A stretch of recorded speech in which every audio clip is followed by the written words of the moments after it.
Mr. Steyer, you talked last night about this race coming down to a Democratic socialist and somebody who's been a Republican for a long time.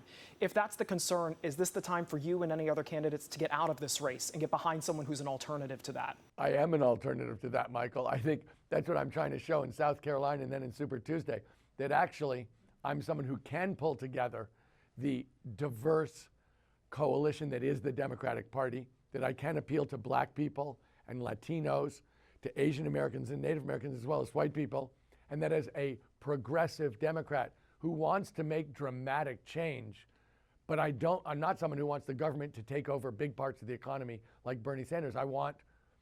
I know we need a dynamic private sector. We just need to break the corporate stranglehold on the government.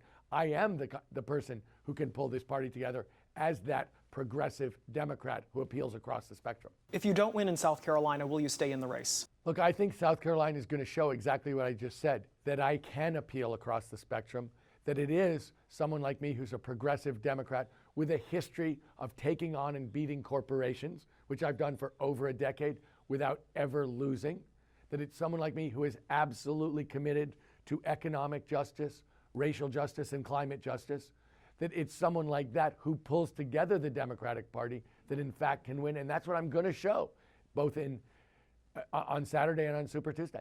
To be clear for voters, Vice President Biden brought up last night your investments in a private prison company and said that you knew about abuses taking there. To be clear, when you invested in that company, did you know about any abuses going on? And if not, should you have known?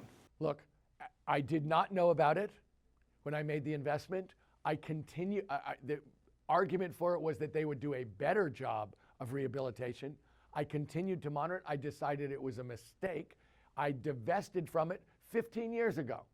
And then since then, I've realized I've worked against the idea of private prisons. And in fact, I've worked to get rid of private prisons in my home state successfully, either for incarceration or detention.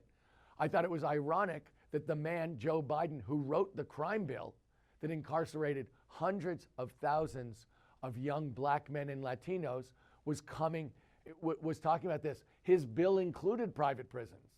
He's still taking money from people associated with private prisons. So I thought that was ironic, that something where I've actually worked to solve the problem over the last 15 years, someone who actually authored the crime bill that led to the dramatic increase in incarceration in the United States, would even have the nerve to bring it up. So in fact, look, I take racial justice incredibly seriously. I started a community bank, a nonprofit community bank, to support black entrepreneurs, Latino entrepreneurs, and women entrepreneurs, because I thought that banks were so discriminatory and unfair. That bank has gone from absolutely nothing to over $1 billion, and we measure every single loan for its impact on the community. I am the only person in this race who's talking about reparations for slavery, because I believe we absolutely have to talk about race. That is the subtext to almost every policy area in the United States, or every policy area. And unless we deal with it straightforwardly and directly, we don't solve that part of the policy area, or in fact, we don't solve the policy area itself.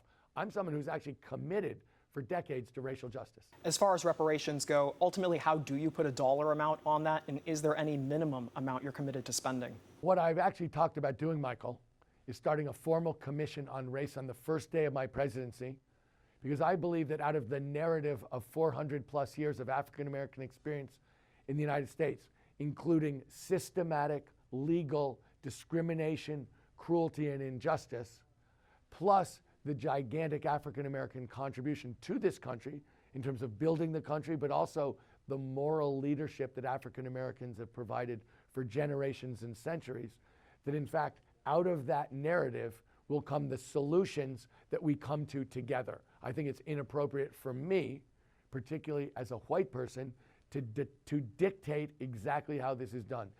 I believe the policy should fall out of the narrative, and we need to tell that story together with the intention of coming up with policies. And the one that I have come up with and suggested is $125 billion over 10 years to the historically black colleges and universities, because they've done such a good job. They're historically so important, and we need to make sure that they not only continue, but they move to a new level of impact and effectiveness both on the kids who go there and on the communities in which they're situated. Mr. Steyer, thank you very much for your time today. We appreciate it.